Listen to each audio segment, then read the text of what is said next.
Bien, je crois que nous sommes en ligne. Bienvenue à tous, chers expatriés, chers Français de l'étranger. Nous allons, vous êtes ici présents pour un webinaire organisé par l'Union des Français de l'étranger, que je remercie au passage, qui a comme sujet du jour, on va parler investissement, on va parler immobilier, et on va parler notamment et plus spécifiquement d'une solution d'investissement qui connaît un fort engouement en France et notamment auprès des expatriés, qui est l'investissement en nue propriété et qui revêt de nombreux avantages. J'aurai l'occasion de pouvoir vous présenter ça pendant ce webinaire. Mon nom est Amaury de Calonne, je suis un associé cofondateur de la société Monetivia. Monetivia, qui est une société spécialisée dans l'achat-vente, ce qu'on appelle le démembrement de propriété. Alors juste avant de démarrer, en 2 mots, l'idée est de vous présenter en une vingtaine de minutes la solution. Et puis derrière, si vous avez des questions, on a un chat qui vous permettra, si vous souhaitez, par rapport à ce qui aura été présenté, avoir plus d'éclairage ou si vous avez des questions parallèles, n'hésitez surtout pas à les poser via le chat dans 15-20 minutes. Voilà, donc Monetivia, effectivement, c'est une société qui est experte sur tout ce qu'on appelle le démembrement de propriété. On est spécialisé dans ces sujets-là et on propose aux investisseurs une façon d'investir de façon maligne, j'ai envie de dire optimale en immobilier, pour l'idée étant de prendre un peu tous les avantages du locatif et de laisser de côté tous ses inconvénients. Et on a notamment lancé une solution sur le marché qui s'appelle le contrat Monetivia à partir de la nue propriété et que nous avons lancé avec Allianz en France. Alors, quand on parle immobilier, évidemment, on pense tout de suite immobilier locatif. J'achète et je mets un locataire pour avoir du rendement, c'est de l'investissement classique. Alors, le constat que à peu près tout le monde aujourd'hui fait, c'est que depuis quelques années, ce type d'investissement est nettement moins intéressant par rapport à quelques années. Pourquoi? Parce que les rendements se sont vus, ont diminué avec le temps. Ils ont diminué à cause de différentes raisons. D'abord, les charges, les coûts qui restent côté propriétaire n'ont cessé d'augmenter. Je pense aux charges de copropriété, je pense à la taxe foncière. Si vous prenez par exemple la taxe foncière à Paris cette année, je ne sais pas si vous êtes déjà propriétaire et si vous avez reçu votre taxe foncière, mais c'est plus de 50% d'augmentation cette année. Bon, c'est absolument colossal, c'est du jamais vu. Donc ça, vous ajoutez tous ces coûts. Vous prenez ensuite la fiscalité qui va évidemment être sur ce revenu foncier. Si vous avez un TMI élevé, ça plus les risques locatifs, plus la vacance, gérer des locataires qui tournent, vous additionnez le tout. Effectivement, le jeu en vaut pas forcément la chandelle. Je vous ai mis un petit exemple rapide. Si vous imaginez que vous achetez un bien d'une valeur de 600 000 euros avec un loyer de 3,5% annuel, 21 000 euros brut, une fois que vous avez payé tous les coûts qui vous incombent, assurance, charges de copro, les petits travaux qui vont arriver sur les mois et les années qui passent, la taxe foncière, etc., c'est à peu près 20% de vos loyers que vous perdez. Derrière, sur ce qui reste, l'imposition s'applique. En tant qu'expat, c'est 20% plus le prélèvement de solidarité de cet émis en fonction de là où vous êtes, sachant que ce taux devrait augmenter. Vous retirez ça, il vous reste en rendement net 12 180 euros sur les 21 000, soit 2,03%. Si en plus vous êtes à l'IFI, l'impôt sur la fortune immobilière, là c'est 1,33%. Si on part de l'hypothèse que vous êtes sur la première tranche. Donc, vous voyez bien que avec la gestion que vous avez à mettre en place, etc., c'est très faible. Alors l'idée par rapport à ça, c'est de se dire comment moi je peux prendre la performance du locatif et en revanche, tout ce qui vient dégrader mon rendement, le mettre de côté. Ben, il y a une solution qui existe sur le marché qui s'appelle la nue propriété, l'investissement en nue propriété dans l'ancien. Comment ça marche? Le principe très simple, vous allez acheter un bien à un vendeur qui vous dit, moi je vais le garder, en fait, je vais être votre simili-locataire d'une certaine manière. Je suis le vendeur, je reste très bien dedans, donc je vais vous régler par avance les années que je conserve. Si on dit par exemple que je garde 15 ans le bien, ben ces 15 années, on fixe le loyer, et ces 15 années de loyer, je vous les déduis de la valeur du bien. Et c'est votre prix d'acquisition de l'actif. Là, dans l'exemple, le bien vaut 500 000 euros. La personne vous dit, je garde 15 ans le bien. Ces 15 années, ça vaut 180 000 euros de loyer. 500 000 moins 180 000, j'achète le bien 320 000 euros. Voilà. Juridiquement, qu'est-ce qu'on a fait? Vous n'avez pas mis un bail en place comme avec un locataire. C'est lorsqu'on détient une pleine propriété en France, hein, on est plein propriétaire d'un actif. Cette pleine propriété, elle se décompose de deux droits, la nue propriété et l'usufruit. La nue propriété, je possède le bien, je suis le propriétaire de l'actif, mais je n'en ai pas la jouissance. L'usufruit, je laisse l'usage, j'ai l'usage en tant qu'usufruitier, j'ai l'usage et les revenus du bien, le fruit du bien, si je le mets en location. Et à la fin de cet usufruit, quand il va s'éteindre, le nu propriétaire recouvre la pleine propriété de l'actif et il en fait ce qu'il veut, hein, il est à vous, il est dans votre portefeuille, vous le vendez, vous le louez, vous l'occupez, vous en faites ce que vous voulez. Et donc c'est ça le principe du démembrement de propriété, c'est j'achète la nue propriété, je laisse un usufruit temporaire à mon vendeur et à l'extinction de cet usufruit, je récupère la pleine propriété. Et c'est cet usufruit temporaire que l'on va valoriser économiquement, c'est-à-dire à partir des loyers, et qui vous seront donc pré-réglés hein, sous forme de réduction de prix.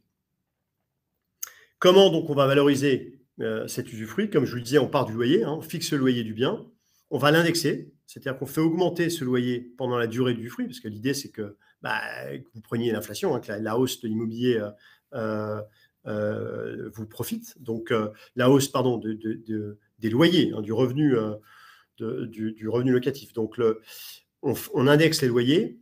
Derrière, on va actualiser cette masse de loyers. On raisonne dans ce qu'on appelle valeur actualisée nette.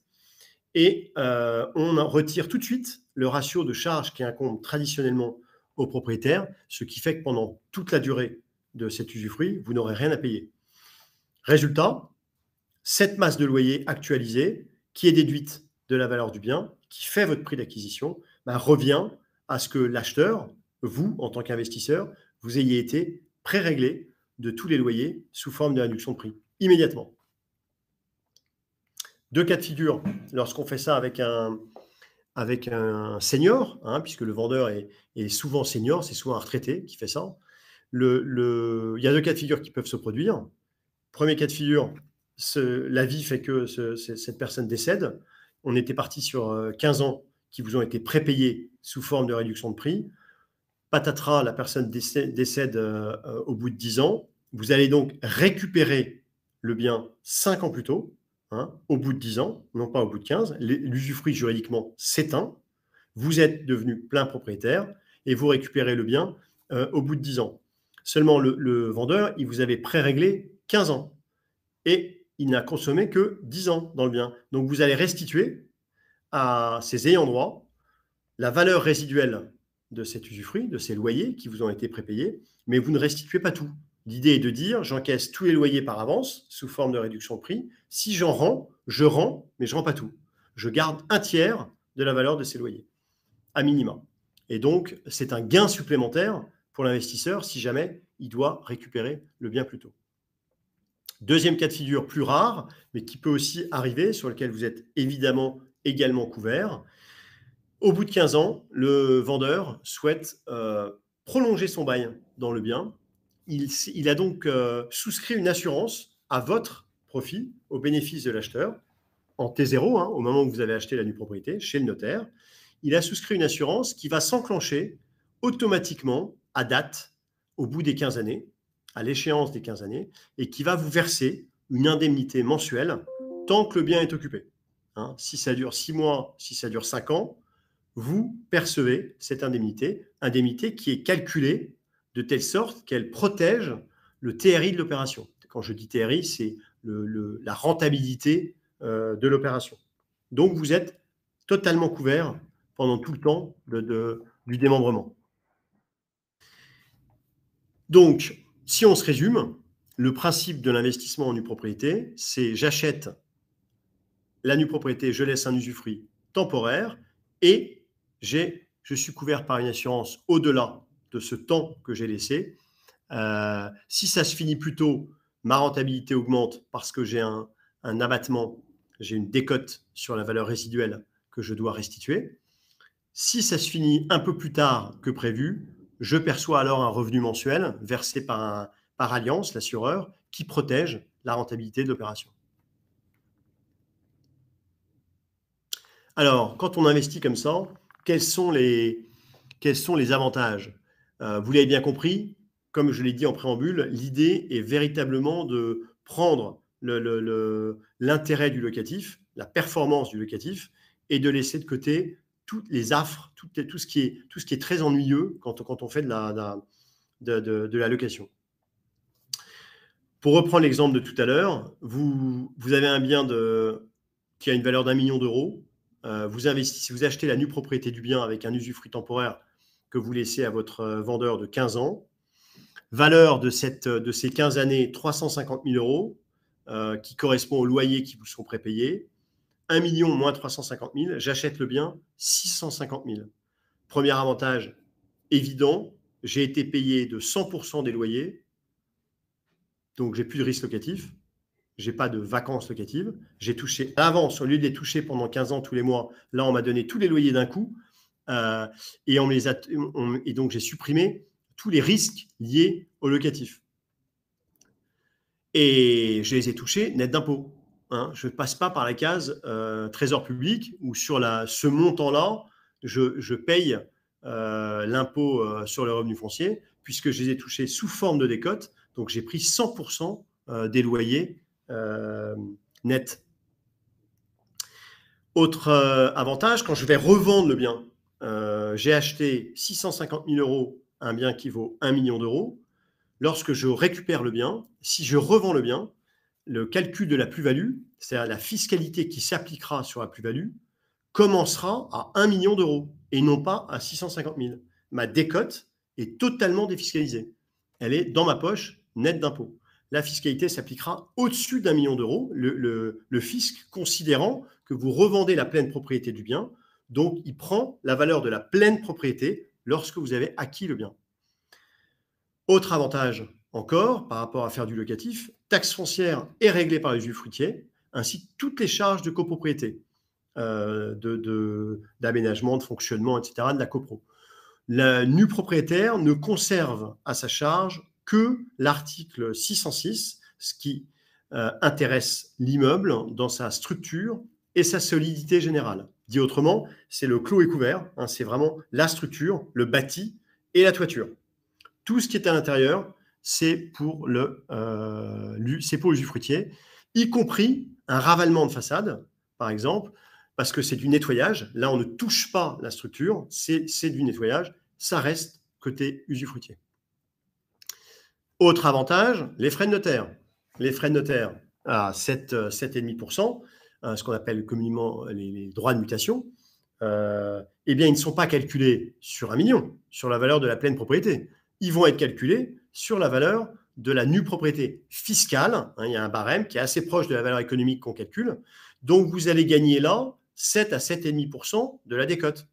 Ce qui n'est pas neutre, hein, ça revient, si on raisonne, si on met ça en perspective par rapport au loyer, ça revient à 1 an, à 1 an et demi de loyer net d'impôt perçu, gagné grâce à rien qu'en droit de mutation, en frais de notaire.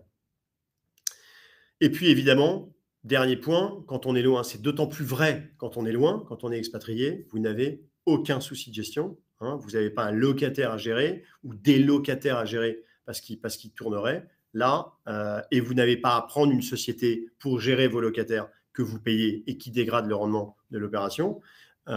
Pourquoi? Parce que vous avez une personne qui a pris des X années à l'avance, qui est attaché au bien, hein, c'est quelqu'un qui était propriétaire du bien, donc qui veut rester dans le bien, qui le monétise d'une certaine manière, et donc qui va garder ce bien auquel il est attaché, donc ce qui fait une grosse différence quand même avec des locataires qui s'enchaînent.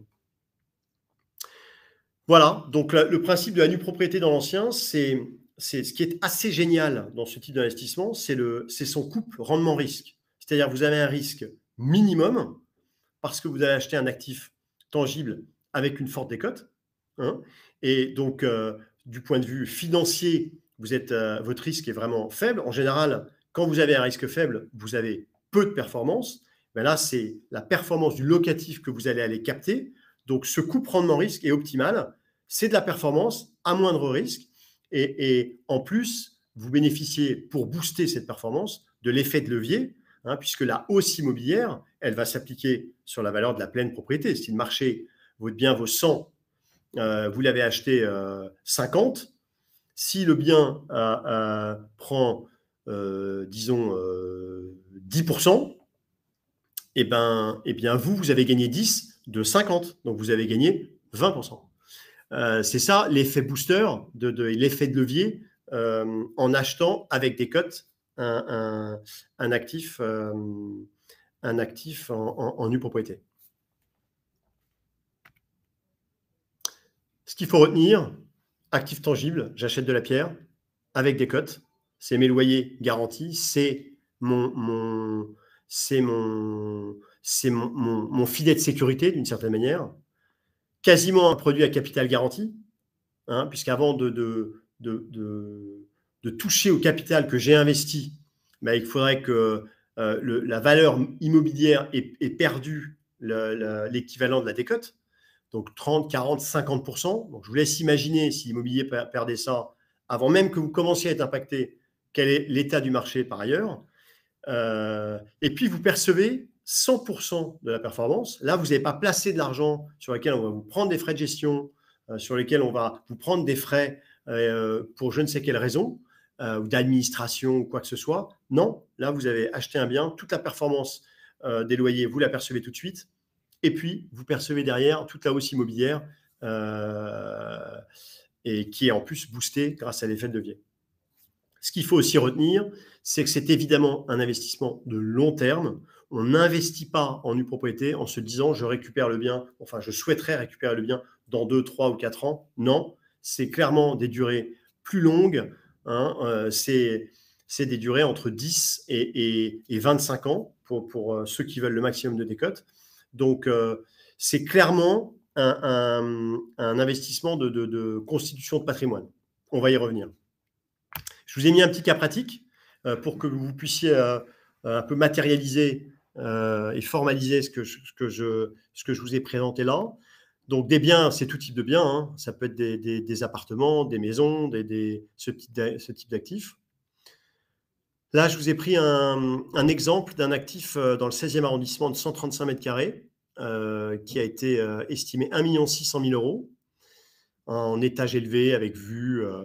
Et donc, cet actif a été vendu en nue propriété avec un usufruit de 15 ans, soit une décote qui correspond à 35%. Alors, comment ça a été calculé? On est parti du loyer au mètre carré, qu'on a indexé à 1,5, qu'on a actualisé à 2,5. On a retiré le ratio de charge, travaux et taxes, et ça vous donne cette masse de loyer, cette valeur d'usufruit économique. Donc, vous voyez les loyers sur 15 ans qui apparaissent sur le tableau. Première année, 50 000 € et qui augmente d'1,5% par an comme ça, c'est 15 ans. Et c'est cette somme qu'on actualise qui va être représenter la valeur de l'usufruit. Ici, 620 000 €, ce qui donne une valeur de la nue propriété à 980 000 €, hein, 1,6 million moins 620 000 €. Cette nue propriété, on ajoute les honoraires Monetivia qui incombent à l'investisseur. Ça vous fait le prix de la nue propriété à 1,35 million €, soit une décote de 35%. J'achète 1,35 million, un bien qui vaut 1,6 million. Imaginons Donc, je vais au bout des 15 ans, bah, voilà, j'ai payé 1 35 000 €. J'ai fait 3% de rentabilité uniquement liée au jeu du démembrement. Hein, c'est mes loyers nets d'impôts. Après, la fluctuation immobilière, elle s'ajoutera à ça. Et donc, je l'ai acheté avec 35% de décote. Si, imaginez que dans 10 ans, la personne qui a vendu ce bien le libère, elle décède. Le bien, vous le récupérez au bout de 10 ans.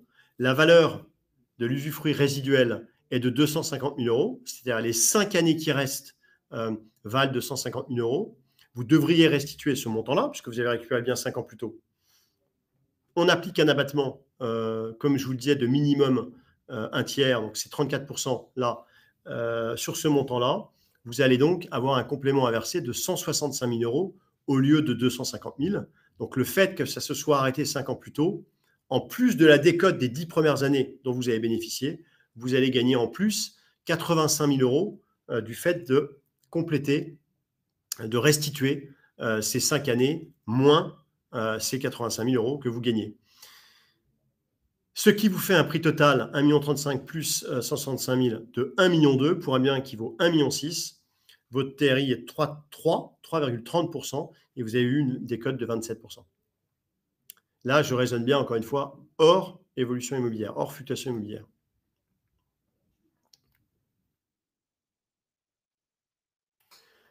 Quel est l'objectif d'investissement lorsqu'on fait ce type de solution, de format, l'investissement en une propriété? C'est très simple. Les principales motivations, pourquoi faire ça? Un, si vous voulez préparer votre retraite et vous constituer du patrimoine sans effort par un sujet qui va se capitaliser en protégeant votre capital tout en allant chercher de la performance, c'est assez idéal. C'est la pure constitution de patrimoine. Autre motivation, les donations. On a beaucoup d'acheteurs qui achètent de la nue propriété pour donner tout de suite aux enfants et bénéficier du coup de l'optimisation fiscale sur cette donation par le fait que les droits qui seront à payer s'appliqueront uniquement sur la valeur de la nue propriété et toute la partie de la valeur de l'usufruit est totalement exemptée de droits. Donc, du coup, avec les abattements, c'est un moyen de donner un actif peut-être même libre de droit à un enfant. Usage futur, certains achètent un bien en nue propriété pour l'avoir à terme, pour l'utiliser. Alors là, je vous invite à beaucoup de prudence. On peut le faire. Pour moi, je vous inciterai plutôt à le faire pour une résidence secondaire, mais pas pour une résidence principale, parce que comme j'ai évoqué tout à l'heure, c'est des investissements sur une durée longue, un horizon temporel long, et donc nul ne sait où il en sera dans sa vie dans 10, 15 ou 20 ans, du point de vue personnel, professionnel, etc. Donc se dire, j'achète ce bien en nue propriété pour, dans 15 ans, l'habiter au titre de ma résidence principale, parce que je serai dans cette ville, à cet endroit, dans 15 ans, ça me paraît audacieux. Il faut plutôt le voir comme une acquisition où je prends date, je suis dans le marché, je capitalise mon investissement et le jour où je le récupère, je revends le bien et j'achète là où je veux être, là où je veux aller. Donc c'est plutôt, voyez-le vraiment sur l'aspect financier plus qu'immobilier pur, dans le sens où j'habiterai le bien. C'est de l'investissement coffre-fort pur et dur. Voilà, je mets mon argent au coffre et quand je récupère, il est toujours là avec de la performance. C'est de la pierre, c'est du tangible, c'est pas du financier avec des fluctuations comme ça. J'ai protégé mon capital. C'est vraiment de l'investissement coffre-fort.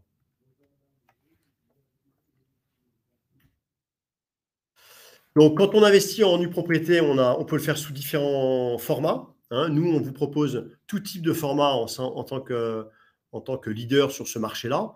Il y a le contrat Monetivia dont je vous ai parlé là, c'est-à-dire démembrement temporaire avec l'assurance derrière qui vous protège si le vendeur souhaite rester. Ça peut être un démembrement temporaire sec, hein, c'est-à-dire vous achetez le bien, le vendeur dit moi je prends 10 ans, je prends 15 ans, je prends 20 ans et après je m'en vais parce que c'est sa résidence secondaire par exemple à lui et du coup il lâche le bien à une durée qu'on détermine ensemble. Ça peut être aussi un démembrement viager, c'est-à-dire il va vendre la nue propriété, vous allez acheter la nue propriété et laisser un usufruit à vie à votre vendeur. Et dans ces cas-là, vous êtes plutôt sur une logique d'espérance de vie, hein, c'est-à-dire que les calculs sont faits à partir de l'espérance de vie du vendeur. Donc il y a un aléa, évidemment plus fort que dans les deux cas précédents, hein, où là les choses sont figées, l'économie de l'opération elle est calée, votre TRI est protégé. Lorsqu'on achète la nue propriété en laissant un usufruit à son vendeur jusqu'à la fin de sa vie, bon, il y a un aléa, on peut gagner plus si ça s'arrête avant, parce qu'on n'aura rien à remettre, mais en revanche, ça peut durer plus longtemps que l'espérance de vie, et donc là, on n'est pas protégé par une assurance ou quoi que ce soit, on récupérera au terme. La nue propriété, ça existe, vous l'avez peut-être connu aussi dans le neuf, hein, on vous a peut-être proposé des choses, c'est un marché qui existe depuis une vingtaine d'années dans le neuf. La différence, c'est que le neuf, évidemment, est plus cher, hein, la valeur faciale, la valeur du bien sur lequel sont faits les calculs du démembrement, parce que c'est du neuf, vous avez une surcote au départ, et en plus, la décote, pour les mêmes durées, sera moins intéressante que dans l'ancien, où on part vraiment du loyer et donc on maximise un peu cette valeur économique de l'usufruit. Donc, en plus, ce qu'il faut savoir, c'est que c'est du logement social. Hein, dans le neuf, c'est un bailleur social qui prend l'usufruit, donc qui va mettre le bien en location. Là où vous, c'est un particulier qui était anciennement propriétaire, donc qui est, comme je le disais tout à l'heure, attaché au bien. Et donc, c'est vraiment une opération de gré à gré. Hein, vous faites ça avec un particulier. La localisation, en tout cas, les biens qu'on va sélectionner, ils sont toujours intramuros, ou alors ils ont une valeur patrimoniale forte. Hein, l'idée, c'est que vous ayez des actifs liquides, quand vous les récupérez dans 10, 15 ou 20 ans, que vous puissiez les mettre en location très facilement ou les revendre facilement. On est vraiment intramuros. On n'a pas de problème de foncier comme dans le neuf, où il faut trouver les terrains pour construire, et ça, en ville, c'est difficile à trouver. Donc, c'est souvent en périphérie, dans le neuf, là où dans l'ancien, vous êtes là où dans l'ancien, vous êtes en ville. Voilà ce qu'on peut dire. Et souvent, effectivement, c'est des programmes dans le neuf, donc c'est en bloc. Hein, c'est, je sais pas, 40, 50 appartements qui sont vendus en même temps et donc qui ressortiront en même temps en location ou en vente. Là, nous, c'est une offre qui est diffuse. Hein, c'est l'appartement de monsieur et madame tout le monde que vous allez acheter dans Paris, dans Nice, dans Bordeaux, dans Lyon ou sur la côte. Mais il est bien isolé. Voilà ce qu'on pouvait dire sur la nue propriété, qui est effectivement particulièrement adaptée aux expatriés parce que vous êtes loin, donc vous n'avez pas envie de vous embêter avec de la gestion ou avec des flux financiers, etc. Il n'y a aucune gestion locative, il n'y a pas de flux financier, vous préparez votre retour, vous préparez votre retraite, et ça tout à fait sereinement. Il faut savoir qu'effectivement, 20% de nos acheteurs, de nos investisseurs, sont expatriés. Voilà ce qu'on pouvait dire sur l'investissement en nue propriété. J'ai fait 25 minutes, un tout petit peu plus que prévu. J'espère avoir été clair. Ce que je vous propose, si vous avez des questions, on va démarrer le chat. N'hésitez pas à poser vos questions en ligne, sachant que vous aurez derrière l'occasion, si vous souhaitez avoir plus d'informations, de vous rapprocher de Monetivia. Vous avez les coordonnées là sur le slide si vous êtes intéressé par ce type d'investissement. Alors, je prends la première question de Marie. Bonjour, pourquoi dit-on que l'investissement en nue propriété est particulièrement adapté au contexte actuel? C'est une très bonne question, Marie. Effectivement, il est particulièrement adapté dans un contexte où l'immobilier, ça n'échappe à personne, est plutôt dans une phase de correction, c'est-à-dire qu'il a beaucoup monté. L'inflation est arrivée en France et ailleurs, hein, une forte inflation. L'inflation, ça provoque la hausse des taux. Et du coup, l'accès à l'immobilier est plus difficile, plus cher. et ce qui a un impact direct sur l'immobilier lui-même. Hein. Donc, ça baisse les volumes, ça c'est la première étape, on l'a vu hein, en 2022, le volume de transactions dans l'immobilier classique a baissé de 25%, donc c'est considérable. Dans le neuf, je crois que c'est 40% sur une année glissée, c'est absolument énorme. Donc, baisse des volumes, et puis arrêt de la hausse et correction, petite correction. Alors à Paris, c'est très très léger. Dans d'autres zones, on voit des baisses qui ont été effectives. Alors pourquoi est-ce que la nue propriété, dans ce contexte-là, peut être une sorte de paratonnerre? Tout simplement parce que vous êtes sur un horizon temporel long. Et vous allez acheter aujourd'hui à une valeur de marché, donc, parce que vous avez la valeur du bien sur lequel est calculé le démembrement, c'est la valeur de marché actuelle. Hein. Ce n'est pas avec des hausses ou des. Aujourd'hui, s'il était vendu libre, quelle est sa valeur? Donc vous allez acheter à la valeur du marché et le récupérer dans quelques années. Ce qu'il faut savoir, c'est que historiquement, l'immobilier a toujours suivi l'inflation. Hein, la hausse de l'immobilier a toujours suivi l'inflation. Donc, quand on est dans une période inflationniste comme ça commence par contracter l'immobilier, parce que l'inflation, c'est la hausse des taux, ça contracte l'immobilier, ça baisse, ça fait baisser l'immobilier, mais qui va derrière récupérer l'inflation, cette forte hausse. Historiquement, c'est ce qui s'est toujours produit. Donc, quand vous êtes sur un horizon temporel long, vous n'êtes pas sujet à ces soubresauts. Hein. Vous allez récupérer le bien à la fin qui aura pris,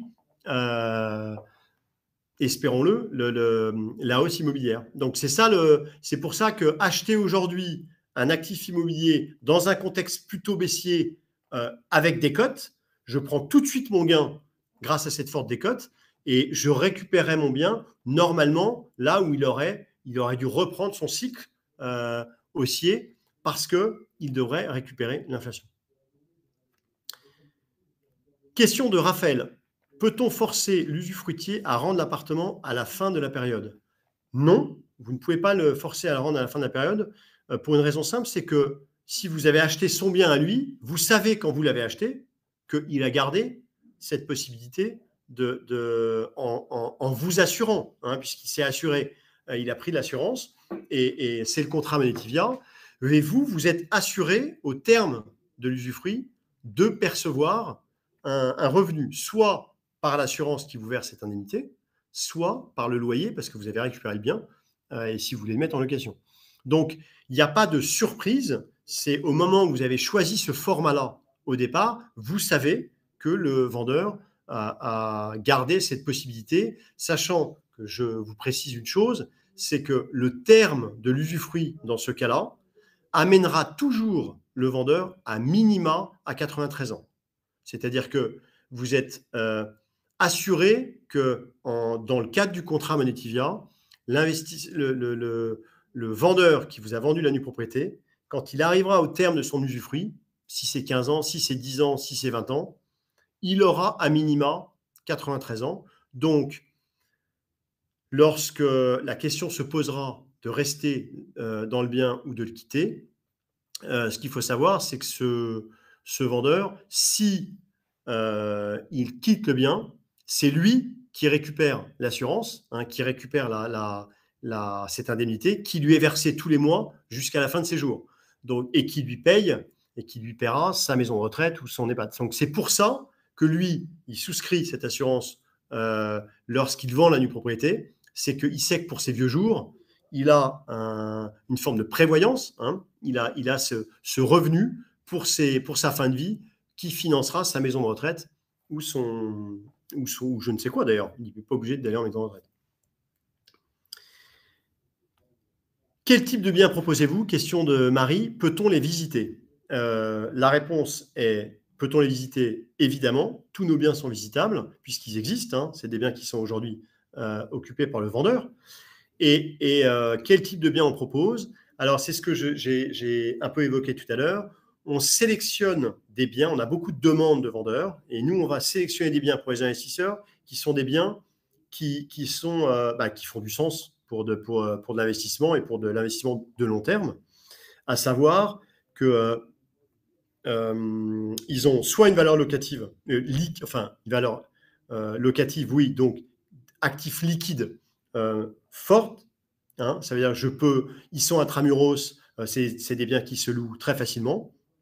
Soit une valeur patrimoniale, c'est-à-dire qu'on pense que sur la durée, parce qu'ils sont sur la côte, parce que voilà, l'actif est beau, il est localisation, hein, c'est toujours pareil, là où il est situé, il fait du sens.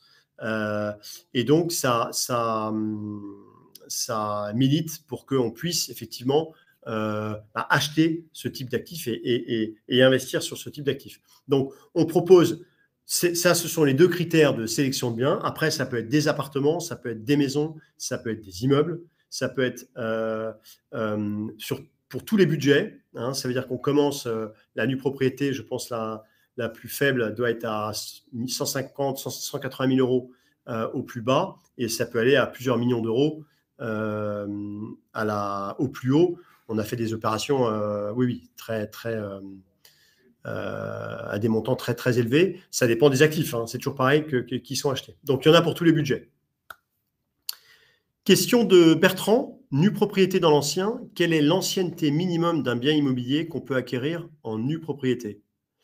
Alors, l'ancienneté minimum, c'est 0, en fait, parce que si vous voulez acheter de la nue propriété dans le neuf, ben vous achetez en VFA, en fait, en vente en état futur d'achèvement. Donc là, le bien sort de terre, et on l'a évoqué tout à l'heure, il y a d'autres caractéristiques quand on le fait dans le neuf, hein, c'est un bailleur social qui sera usufruitier, c'est du logement social, en fait. Donc, et c'est plus cher parce que c'est du neuf, donc c'est normal. Maintenant, ce qui est la seule chose qu'il faut avoir en tête, c'est quand on investit dans le neuf, évidemment, cette surcote de départ, vous allez la perdre puisque vous allez récupérer le bien, vous, dans 15, 17 ou 20 ans. Donc, du coup, le bien sera sur le marché de l'ancien. Et donc, quand on achète dans le neuf, il faut surtout regarder quelle est la valeur de marché de l'immeuble d'à côté, qui existe déjà, parce que la probabilité est forte que dans 15 ans, ils soient à peu près sur les mêmes valeurs de marché. Donc ça, c'est dans le neuf. Et sinon, l'ancien, comme je vous disais, hein, c'est du pierre de taille parisien, c'est de l'immeuble 70, 80, 90, 2000. On met dans ancien, comprenez par ancien, versus neuf, en fait. Hein. C'est par effet miroir. Question de Raphaël. Y a-t-il une garantie sur l'état du bien lorsqu'il est rendu? Alors, non, il n'y a pas de garantie. C'est-à-dire que vous allez récupérer un bien ancien qui a été utilisé pendant quelques années. Donc, il y a évidemment une forme d'usage naturel, hein, et de dégradation, on va dire, d'usure naturelle du bien. En revanche, ce qu'il faut savoir, c'est que vous êtes garanti d'être assuré en cas de problème. Le syndic est assuré pour la copro, l'usufruitier est assuré en tant qu'occupant, et vous êtes assuré. Vous avez une PNO, propriétaire non occupant, exactement comme dans du locatif. Et donc, en cas de dégâts ou quoi que ce soit, majeur, évidemment, les assurances font leur travail. Ce qu'il faut avoir en tête, c'est qu'on est sur encore une fois, un horizon temporel long. Donc, quand on achète dans l'ancien et qu'on fait 15 ans de location, il est fort à parier que dans 15 ans, vous avez quand même un peu à régler quelques travaux. Là, la particularité, c'est que vous avez quelqu'un qui est dedans pour y vivre, pour se projeter dedans. C'était son bien. Donc, déjà, quand vous le visitez, vous allez déjà vous faire une idée de la manière dont la personne entretient son bien. Hein, et il y a fort à parier qu'il soit dans le même état quelques années après. On voit d'ailleurs, c'est amusant, on constate de temps en temps, il y a des vendeurs qui, quand ils vendent la nue propriété, la première chose qu'ils font quand ils ont récupéré le capital, c'est des petits travaux. Ils refont la cuisine, ou ils refont la peinture du salon, ou ils refont pour eux, c'est une situation, si vous voulez, ils continuent à vivre chez eux, en fait. Question de Stéphanie. Bonjour Amaury, comment assurer de la qualité du bien à la fin de la durée? Dégradation maintenance. Alors, je crois avoir répondu à peu près à la question. Thomas nous pose la question, l'usufruitier peut-il se désengager avant la fin du terme? Exemple, s'il veut quitter la maison, appartement. Alors oui, alors se désengager, en fait, comment ça se passe? Il est possible, ça c'est la vie qui en décide, que au bout au bout de, je sais pas, imaginez, vous avez un vendeur qui vend la nue propriété, il part sur 15 ans, et au bout de 8 ans, 9 ans, pour une raison ou pour une autre, il doit quitter le bien. Alors là, qu'est-ce qui se passe? Deux cas de figure possibles. Premier cas de figure, il vous dit j'ai l'usufruit du bien. Usufruit, c'est usus fructus. Usus, j'ai l'usage. Fructus, j'ai le fruit du bien. Si je mets le bien en location, moi, usufruitier, c'est moi qui perçois le loyer. Donc, il peut mettre le bien en location à ce moment-là, jusqu'au terme de l'usufruit. Et c'est évidemment encadré, parce que l'idée est toujours pareille, c'est de protéger les deux parties, à commencer par l'investisseur qui a acheté la nue propriété. Et donc, encadré, ça veut dire quoi? C'est que cette mise en location ne peut être faite que par un professionnel de l'immobilier et avec toutes les contraintes imposées aux locataires, ou en tout cas les garde-fous qui sont prévus dans l'acte pour que la location ne puisse pas être une location sauvage, ou en tout cas qu'il ne soit pas un prix de marché ou quoi que ce soit. Donc, première possibilité qui s'offre à l'usufruitier, mettre le bien en location. Deuxième possibilité qui s'offre qui s'offre à l'usufruitier, c'est d'appeler son nu propriétaire, de vous appeler et de vous dire, voilà, je quitte le bien, ça fait 9 ans, je devais encore le garder 6 ans. Est-ce que ça vous intéresse de me racheter cette valeur résiduelle? On a des montants à l'acte, tous les montants de complément à régler en cas de décès sont dans l'acte, ils sont figés. Donc, si ça vous intéresse, le montant qui a fait l'objet de l'abattement de 33%, si ça vous intéresse, écoutez, je vous vends cette valeur résiduelle au prix prévu dans l'acte. Et là, c'est à votre main. Soit vous dites, OK, moi ça m'intéresse de récupérer le bien tout de suite, soit vous dites non, moi je préfère aller au bout et continuer ma décote et aller au bout de l'usufruit. Mais ça, c'est à la main de l'acquéreur. Donc voilà, l'usufruitier, il a le choix entre les deux. Soit il met en loc, soit il vous propose de racheter la valeur résiduelle au montant qui est dans l'acte. Qui décide du loyer? Question de Bertrand, qui entrera en compte dans la décote? Le propriétaire, l'usufruitier, le notaire. Eh bien, qui décide du loyer? C'est un loyer de marché. Donc, j'ai envie de vous dire c'est d'abord le marché qui en décide. Et ensuite, c'est plutôt Monetivia, puisque c'est nous qui allons structurer l'opération et à partir de l'actif, de sa localisation, considérer que son loyer pour ce type de bien, c'est telle valeur, avec des objectifs de TRI pour l'investisseur sur le démembrement. Et donc, ça va nous permettre de déterminer ce loyer et donc ensuite pouvoir valoriser économiquement cet usufruit et le proposer et donc avoir cette décote et donc le prix de la nue propriété. Question de Stéphanie. Qu'est-ce qui motive le vendeur de mettre son bien en vente sur la nue propriété? Ce qui motive le vendeur, le propriétaire, c'est qu'il va faire ce qu'on appelle une opération de monétisation immobilière. Il se dit, j'ai un actif qui stocke en valeur une partie de mon patrimoine, la majorité de mon patrimoine, qui ne me rapporte rien, puisque je l'habite. Pire, qui me coûte. Donc, autant prendre une partie de cette valeur, tout en restant dans le bien. Et avec cet argent, je vais pouvoir donner tout de suite à mes enfants. Il y a beaucoup de vendeurs qui monétisent leurs biens pour donner tout de suite du cash à leurs enfants, pour financer des projets, pour avoir un complément de revenu, pour me faire plaisir, pour des motivations, il y en a pléthore. Je pourrais vous faire une liste à l'après-vert, mais il y a beaucoup de motivation dans le fait d'arbitrer un actif qui stocke de la valeur et qui celle-ci récupérée, peut permettre d'ouvrir le champ du possible. Que se passe-t-il en cas de décès de l'acheteur? Question de M. Bourguet, ou Madame d'ailleurs, je ne sais pas. Il se passe que l'acheteur, il a la nue propriété du bien, il décède, ça rentre dans son actif successoral, et c'est ses enfants qui récupèrent la nue propriété du bien et qui auront donc le bien au terme de l'usufruit. Ça ne change strictement rien, en fait, du point de vue du patrimoine de l'acheteur. Ça reste dans le patrimoine de sa famille, c'est ses ayants droit, ses héritiers qui récupéreront la nue propriété du bien. Peut-on revendre, question de Benoît, avant la fin du terme? Oui, on peut revendre avant la fin du terme. On revend la nue propriété. Alors, vous avez acheté la nue propriété avec un usufruit de 15 ans. Au bout de 5 ans, vous avez besoin d'argent ou je ne sais quoi. Vous allez revendre la nue propriété avec un usufruit de 10 ans. Donc, mécaniquement, la nue propriété se sera valorisée, toutes choses égales par ailleurs, sur la même valeur vénale. La nue propriété, évidemment, avec un usufruit qui est plus court, se sera valorisée. Mais ce qu'il faut savoir, pour être tout à fait précis, c'est que si vous revendez la nue propriété, à ce moment-là, vous allez être fiscalisé à partir de la valeur de la nue propriété quand vous l'avez acheté. Ce qui est différent de si vous avez récupéré le bien en pleine, que vous le revendez en pleine. Là, à ce moment-là, vous avez bien toute la décote défiscalisée. Le fisc repart de la valeur de la pleine. Mais si vous revendez la nue propriété, le fisc il part de la valeur de la nue propriété et il dit vous avez acheté ce bien 50 qui vaut 100, vous le revendez 60, 65, 70, j'en sais rien. Vous le revendez 60, vous avez bien fait 10 de plus-value.